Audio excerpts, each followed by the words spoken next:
الحمد لله نحمده ونستعينه ونستغفره ونعوذ بالله من شرور أنفسنا ومن سيئات أعمالنا. من يهده الله فلا مضل له ومن يضلله فلا هادي له، واشهد أن لا إله إلا الله واشهد أن محمدا عبده ورسوله. صدق الله العظيم. زما دوستانو، ملګرو، نن یو وظیفه زه تاسو ته ښیم، خاص کر مسافرو ته، چې ډیره بهترینه وظیفه ده. او نبی علیه السلام یو صحابي له ورکړې د حضرت عوف بن مالک اشجعي رضی الله تعالی عنه له، چې د هغه زوی کافرانو بند کو او دغه یې کو اغوی کو ویې تښتو. نو چې کله یې وتښتو نو حضرت عوف بن مالک اشجعي رضی الله تعالی عنه یو روایت کې راځي چې نبی علیه السلام وله ورلی، او بل روایت کې راځي چې هغه صحابي وله پخپله ورلی چې یا رسول الله دغه شان معامله ده. نو نبی علیه السلام ورته وفرمیل چې لا حول ولا قوة، ښه په کثرت سره وایه. دغه صحابي فرمایي چې دا وظیفه ما شروع کړله او ښه په کثرت سره مې ویله. نو د مازدیګر ټیم او زما کور والا چې دی نو د ور سره څه کار مار کوو، زه ډېر پریشان وم. د مازدیګر ټیم او موسم هم ښه صفا و، سیلی میلی وغیره نه وه. دې وخت کې زمونږ تنبه په یو غرس سره کولاو شوه. چې کولاو شوه نو مونږ ګورو چې یو د ګډو یو غټ کنډک ښه ډېرې ګډې رادننه شوې مونږ ته. صحابي فرمایي چې ما خپلې بیبي ته وویل چې ورشه او د چا دا ګډې راغلي مونږ کره دا وشړه. نو بار نه آواز رالی چې دا جی دا ګډې پردی نه دي، دا زمونږ دي. هغه صحابي عزوي الله جل شانه رها کو او هغه یې دغه بندوبست وشو په هغه وظیفې سره. نو چې کله هغه زوی رالی او کنډک رادننه شو نو هغه ورته وایي چې یا زویه څنګه رالی، چا راخلاص کې، څوک درپسې درلی شه، په ارختې وشو. خپل زوی ورته فرمایي بابا جانه چې دغه شان زه په تسمو باندې تړلی وم، د څرمنې تسمې دا ډېرې مضبوطي، لکه په دې وخت کې چې په انډرویر په بلډینګ ویر باندې سړی بند په بند دغه کې وتړی. او دا هغه چې دی هغه غوټه هم نه لیده، بلډینګ ویر په پلاس باندې به یې تاوې. او تسمه چې کله غوټه والي د څرمنې تسمه او پټي، نو دا بیا ډېرې په سختۍ سره دا کولاویږي، دا تسمې د څرمنې ده. نو ما باندې یو څوکیدار هم مقرر کړی و، دا د زوی خپله دغه بیانوي واقعه چې ما باندې څوکیدار هم مقرر کړی و. نو ما دې څوکیدار ته کته نو دی اکدم ویده شو. ماړه کې دا خیال دی چې زه اوس ځان څنګه کولاو کم، خو چې څنګه مې دا خیال وکړو دغه کم کس څوکیدار چې ما مقرر و دا اکدم ویده شو. او داسې ویده نه شو که نه، په خرړاړې شو. ما ورته هسې ووي چې ما له لږې اوبه راکړه، وي هغه وی چې دا بس ما وی چې دا به څوک راپاسي، دا خو داسې ښه خوده دی. او په خرړاړې شو. وي ما ځان ته راته و چې اوس په څنګه کولی شم قدرتي، بس د الله جل شانه د سیډ نه هغه تسمې په خپله غوټې په خپله پرانیستل شروع شو. چې غوټې پرانیستل شروع شو، غوټې په خپله اوس پرانیستل شوې. او د څرمنې تار او مزي دا ډېر سخت څیز دی، تاسو به یا لیدلی وي یا نه. نو چې کله څرمنې هغه مزي پرانیستلی شو نو صحابي زوی فرمایي چې بیا زما خپو ته بیړۍ وي، بیړۍ خو ما په خپله لرې کړې. چې بیړۍ مې په خپله لرې کړي بس بیا راخلاص شو، ما خو ویده و.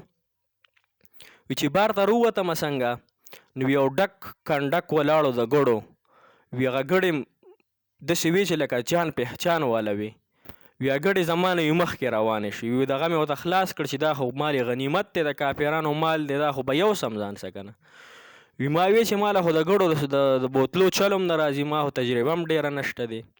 وی قدرتي ته ورباندې ګړې په خپله روانې شوې. او کوم سیټ ته روانې شوې؟ زموږ د کور سیټ ته روانې شوې. چې ګړې روانې شوې نو دقې صحابي کور ته ګړې ورننوتې. نو پلار ته دا قصه وفرمایله چې دغه شان چل ما سره وشو. او دا کومه وظیفه؟ نبی علیه السلام فرمایي چې لا حول ولا قوة الا بالله، دې کې د الله جل شانه د عرش خزانې چې دي دې کې راجمع دي.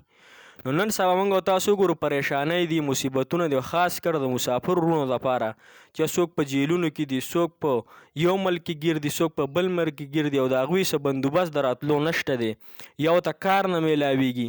نو دې کې دا خبره هم واضحه شوه چې هغه صحابي چې خپل زوی له دغه وکړه دا وظیفه کوله نو زوی هم الله تعالی را خلاص کو او الله جل شانه له ډېر زیات مال او دولت له ورکو څه وجه نه چې اګړې ولا ورکړې کنه نو چې موږ دا وظیفه کوو نو چې څوک مسافرونه په جیلونو کې دا خبره زما ورسوي چې دا څوک رونه په جیلونو کې دي نو دا وظیفه دې په کثرت سره وي او مخکې وروسته دې کم از کم درود شریف وایي 23 پیرې نو چې دا په کثرت سره وای ان شاء الله العزیز زما د الله جل شانه نه دا کلکه دغه دا توقع ده چې دا کم انسان په جیل کې یا کاروبار نه چلیږي نو په څلوېښتو ورځو کې به دننه ان شاء الله د هغه کار کیږي په څلوېښتو ورځو کې دننه ان شاء الله دا په کثرت سره وي په اودس کې به وي او چې څونه زیات یې ویلی شي نو هغه دپاره دا ښه ده نو څونه مسافر چې دي هغوی ته کارونه نه میلاویږي یا پریشان حاله دي په جیلونو کې دي یا د پیسو ورسره درک نه لګي نو دغه دپاره دا وظیفه په کثرت سره پکار ده چې دا وظیفه موږ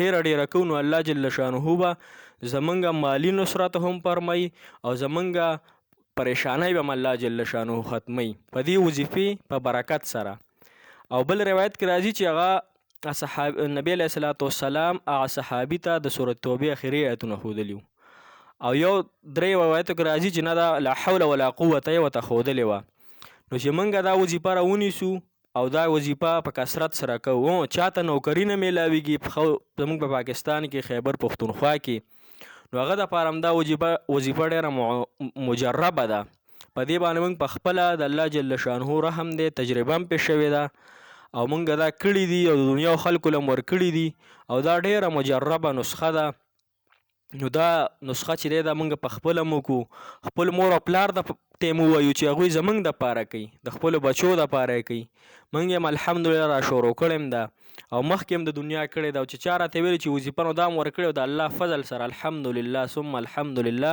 د هغوی کارونه پې الله تعالی سم کړي دي نو چا ته چې نوکري نه میلاویږي څوک په جیلونو کې دي چا مال دولت کې کمی په دې نیت باندې وایي چې الله جل شانه به زما تمامې پریشانی حل کوي نو دا یو وړه شان میسج دی ویډیو ده او زموږ دا چینل چې دی دا نوی دی نو دا هم د سره سبسکرایب کوئ او لایک یې هم کوئ ځکه چې تاسو نه پیسې نه لګي پوه شوئ او زموږ دین په لحاظ سره ویډیوګانې سازو چې زموږ ورونو ته هم پیدا ورسي موږ ته هم ورسي الله جل شانو تاسو ته هم اجر درکړي موږ ته هم درکړي نو تاسو په دې باندې څه ګوتې نه خوږېږي نه مو ګوتې ماتېږي د الله د رضا لپاره چینل هم سبسکرایب کړئ چې موږ هم مخکې لاړ شو دا ویډیو دنیا ګوټ ته ورسي کوم پښتانه دي خاص کر او څونه مسلمانان دي هغوی ته دا ویډیو ورسي واخر دعوانا الحمد لله رب العالمين